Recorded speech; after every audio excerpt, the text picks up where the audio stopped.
Hello, नमस्ते छात्रों।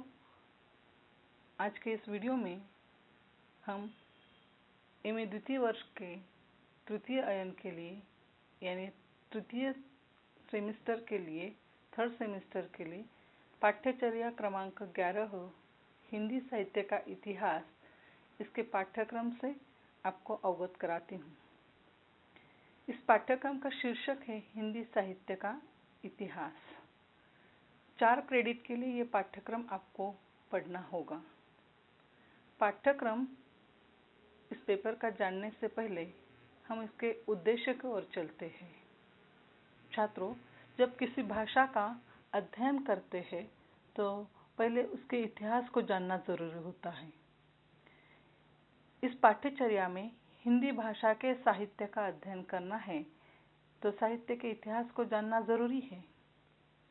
इतिहासकार जब किसी भाषा का साहित्य लेखन करते हैं तो उनका दृष्टिकोण क्या है, उद्देश्य क्या है, इतिहास लेखन के लिए उन्होंने कौन सी परंपरा को अपनाया है, कौन सी पद्धति से उन्होंने इतिहास लेखन किया है, ये आप समझ पाएंगे।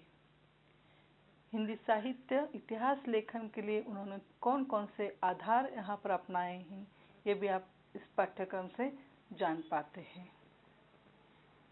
सहस्र वर्षों का हिंदी साहित्य इतिहास और उसका अध्ययन करना एक साथ संभव नहीं है। इसलिए हिंदी भाषा का साहित्य 4 कालखंडों में विभाजित किया गया है। इस पाठ्यक्रम के माध्यम से आप उसके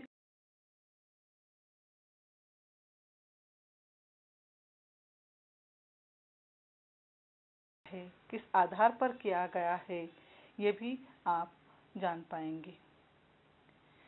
नामकरण करते हुए अलग अलग इतिहासकारों ने क्या क्या आधार यहाँ पर माने हैं वो भी आप समझ पाएंगे। साथ ही 3 कालों का अध्ययन इस प्रश्न पत्र में या पाठ्यचर्या में होगा। वह 3 काल है आदिकाल, भक्तिकाल, रीतिकाल।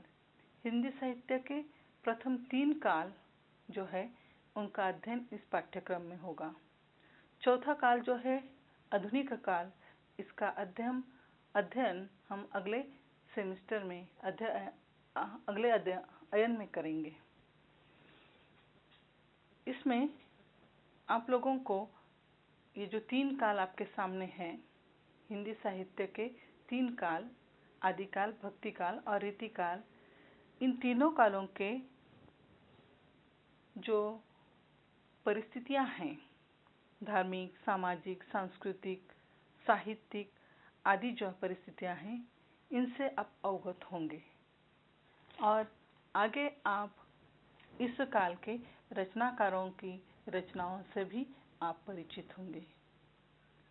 हिंदी साहित्य पढ़ने से आप उन कालों में, जिन 3 कालों का अध्ययन इस प्रश्न पत्र में करना है, उन 3 कालों में मानव समाज और उसकी समस्याएं क्या थी इससे परिचित होंगे। साथ ही इससे आप तीनों कालों की अमर जो ग्रंथ है या उनके रचनाकार है उनसे परिचित होंगे। उन ग्रंथों में कौन से मूल्य स्थापित किए हैं उससे भी आप अवगत होंगे।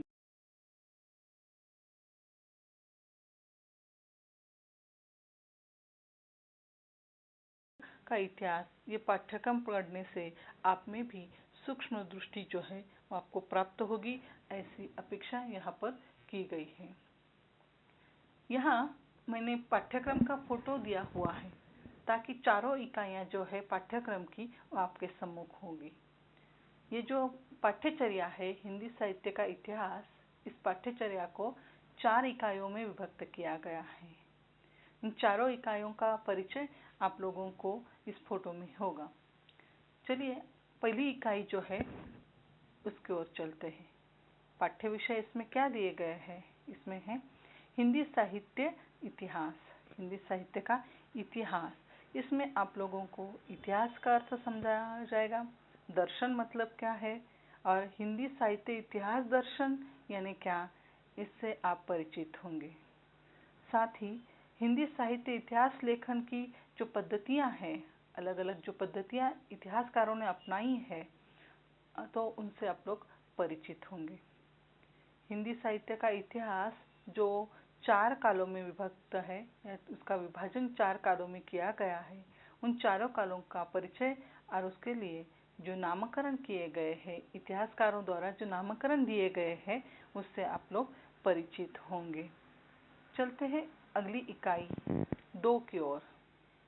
इसमें आदिकाल का अध्ययन आप करेंगे। हिंदी साहित्य का आदिकाल, इस आदिकाल की क्या विशेषताएं हैं,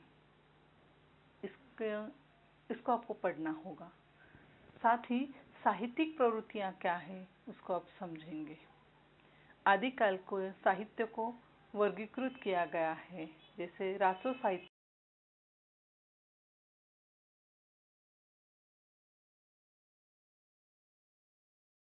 से आप परिचित होंगे। आदिकाल के प्रमुख कवियों में खड़ी बोली में काव्य रचना करने वाले अमीर खुसरो की कविताएं जो है, हिंदी कविताएं, उनका अध्ययन आपको इकाई 1 में करना होगा। यानी इकाई 1 में आप समझ गए होंगे आदिकाल की विशेषताएं, साहित्यिक प्रवृत्तियां और साहित्य और प्रमुख कवि अमीर खुसरो की कविता, इसका अध्ययन आपको करना होगा।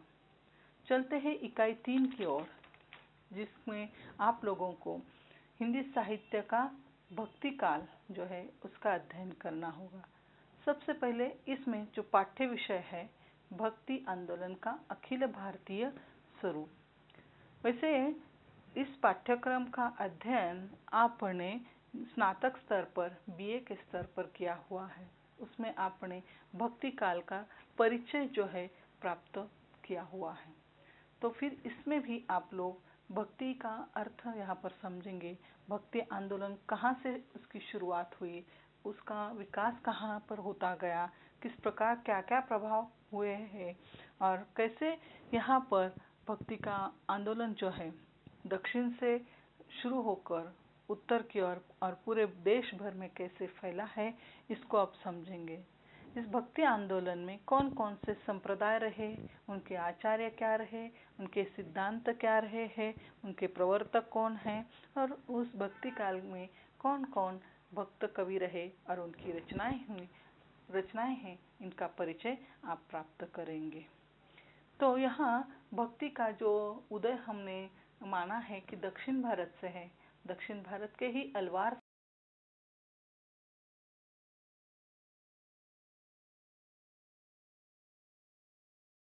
उनसे आप परिचित होंगे और उन संप्रदायों का वैचारिक आधार क्या है उससे भी आप परिचित होंगे। भक्ति साहित्य 2 धाराओं में विभक्त है, सगुण धारा और निर्गुण धारा में। सगुण धारा का काव्य क्या है, उसके कवि क्या है, उनकी रचनाएं क्या है, वो आप जान पाएंगे।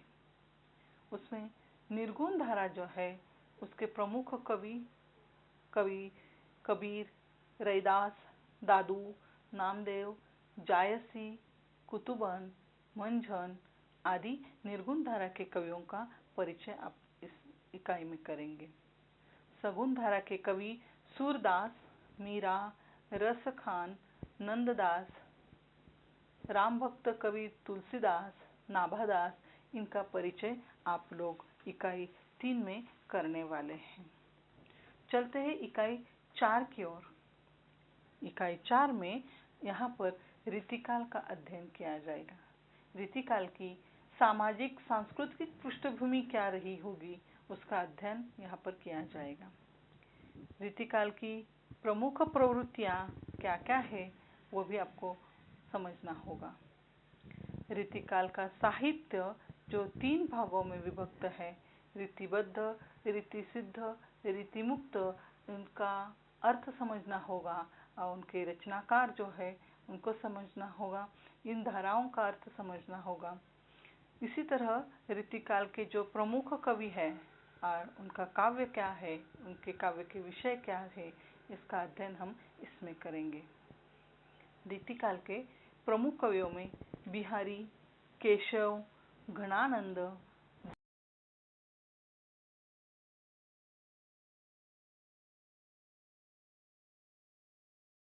प्रमुख प्राथमिकता से किया जाएगा।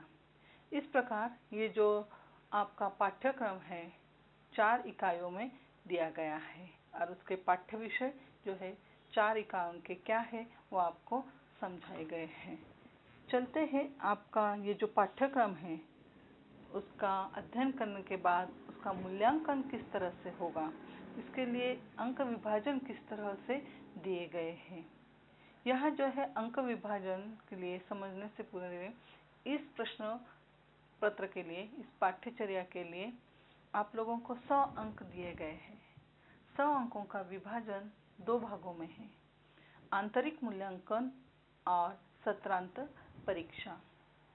आंतरिक मूल्यांकन के लिए 50 अंक जो है यहाँ पर रखे गए हैं और सत्रांत परीक्षा के लिए भी 50 अंक है। आंतरिक मूल्यांकन के लिए 3 प्रकार से आपका मूल्यांकन होगा। उसमें पहली लघुत्तरी परीक्षा ली जाएगी, उसके लिए 20 मार्क्स होंगे। बाद में शोध परियोजना आपको करनी होगी, उसके लिए 20 अंक है। प्रस्तुतिकरण के लिए 10 अंक है। इस तरह आपको 50 अंकों का जो है आंतरिक मूल्यांकन होगा और अंत में आपकी सत्रांत परीक्षा 50 अंकों की यहाँ पर ली जाएगी। सत्रांत परीक्षा का जो स्वरूप है, प्रश्न पत्र का स्वरूप, वो आपके सामने है। वो इस प्रकार है। सत्रांत परीक्षा के लिए 50 अंक रखे गए हैं और उसके लिए समय दिया गया है 3 घंटे का। सत्रांत परीक्षा में 5 प्रश्न पूछे जाएंगे और 5 प्रश्नों के लिए 10-10 अंक है। इस प्रकार से 50 अंकों का यह प्रश्न पत्र है। पहला प्रश्न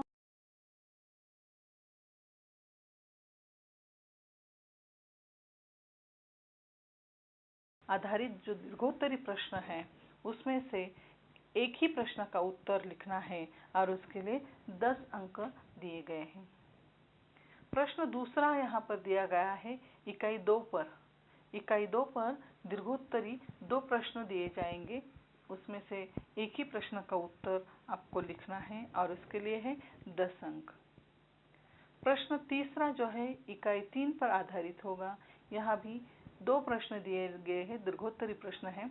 2 में से एक ही प्रश्न का उत्तर लिखना है और उसके लिए 10 अंक हैं।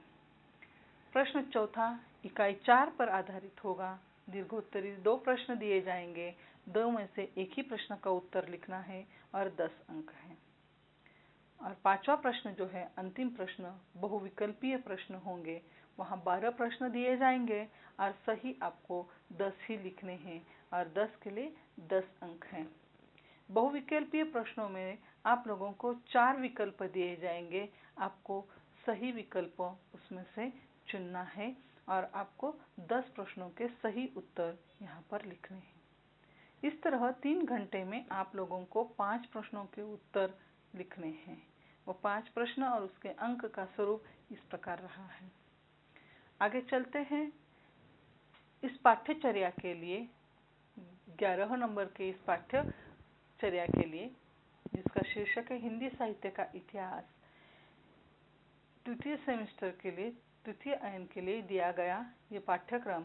इसके लिए अध्ययन के लिए आप कौन कौन से संदर्भ ग्रंथों का उपयोग कर सकते हैं, वह संदर्भ ग्रंथों की सूची इस प्रकार है। 10 संदर्भ ग्रंथ आपके सामने हैं। रामचंद्र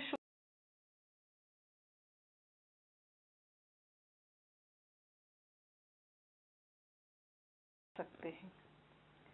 हजारी प्रसाद द्विवेदी द्वारा 2 ग्रंथों की रचनाएं हुई है। पहला ग्रंथ है हिंदी साहित्य की भूमिका और दूसरा हिंदी साहित्य का आदिकाल। इन दोनों ग्रंथों को लेकर आप इस पाठ्यचर्या की तैयारी कर सकते हैं। तीसरा ग्रंथ जो है गणपति चंद्र गुप्त द्वारा दिया गया है। तीसरे रचनाकार जो है गणपति चंद्र और उनके द्वारा दिया गया ग्रंथ है, रचा गया ग्रंथ हिंदी साहित्य का वैज्ञानिक इतिहास। डॉक्टर राम कुमार वर्मा द्वारा हिंदी साहित्य का आलोचनात्मक इतिहास, यह ग्रंथ यहाँ आप लेकर इस पाठ्यक्रम को पढ़ सकते हैं। राम स्वरूप चतुर्वेदी द्वारा हिंदी साहित्य और संवेदना का विकास, यह ग्रंथ इस पेपर के लिए, इस पाठ्यचर्या के लिए उपयोगी होगा। उसी तरह डॉक्टर नगेंद्र द्वारा हिंदी साहित्य का इतिहास, ये बहुत अच्छी किताब आप यहाँ पर ले सकते हैं और इस पाठ्यचर्या का अध्ययन कर सकते हैं। विश्वनाथ प्रताप मिश्र के द्वारा रचा गया ग्रंथ हिंदी साहित्य का अतीत, इसको भी आप पढ़ सकते हैं। बच्चन सिंह द्वारा रचित हिंदी साहित्य का दूसरा इतिहास और प्रोफेसर माधव संटक के द्वारा हिंदी साहित्य का इतिहास, ये ग्रंथ लेकर आप इस पाठ्यक्रम को अच्छे से पढ़ सकते हैं और 4 क्रेडिट के लिए आप तैयारी कर सकते हैं। आशा है कि हिंदी साहित्य का इतिहास जानकर आप भी इस भाषा के साहित्य से और उसकी परंपराओं से, इसके प्रवृत्तियों से, विविध कालों की जो प्रवृत्तियां हैं उनसे परिचित होकर साथ में जो अनेक